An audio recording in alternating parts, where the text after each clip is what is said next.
Alright, these are the foods you need to avoid when you're cutting weight.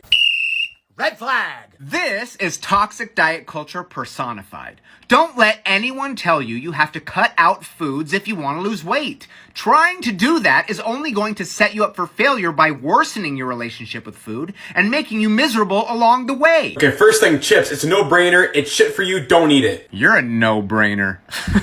No food is shit for you. Chips are a sometimes food, not an always food, but a small serving next to a sandwich, harmless. And a small serving on a sandwich, delicious. Second thing, don't eat white bread. It's crap for you when you're cutting weight. You keep referring to foods as shit and crap. I think you're projecting your terrible relationship with food onto your viewers. It's true that whole grain breads do have more fiber than their white bread counterparts, but that doesn't mean white bread needs to universally be avoided. When it comes to calorie intake, which is the driving force behind weight loss, the two have pretty much equal amounts. Third thing, don't drink anything with a lot of sugar in it, like fruit juice. It's just not going to help you. Being aware of how many calories you take in from liquids is not bad advice for a lot of people, but it's not because things like juice is inherently bad, it's just that it can easily contribute to a calorie surplus.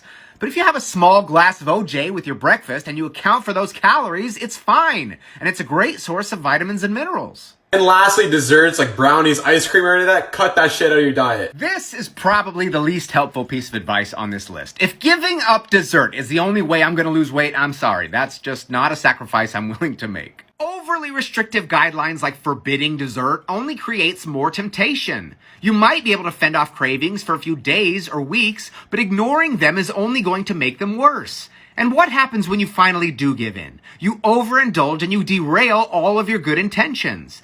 Instead, just keep your indulgences on the lighter side and factor your favorite foods into your daily calorie goal. Also, dairy like milk and cheese, don't eat that. For ethical reasons, I personally don't eat dairy, but let's be honest, it's a mainstay in a lot of people's diets, and it can help them meet their nutritional needs. Milk, cheese, yogurt, these can all be good sources of dietary fats and protein. If you're lactose intolerant, you might want to think about substitutions. There's plenty of them. But if it doesn't upset your tum-tum from a purely nutritional standpoint, there's really no reason to give it up. We've got to stop demonizing food. You can eat what you like and what you want in moderation and still see results.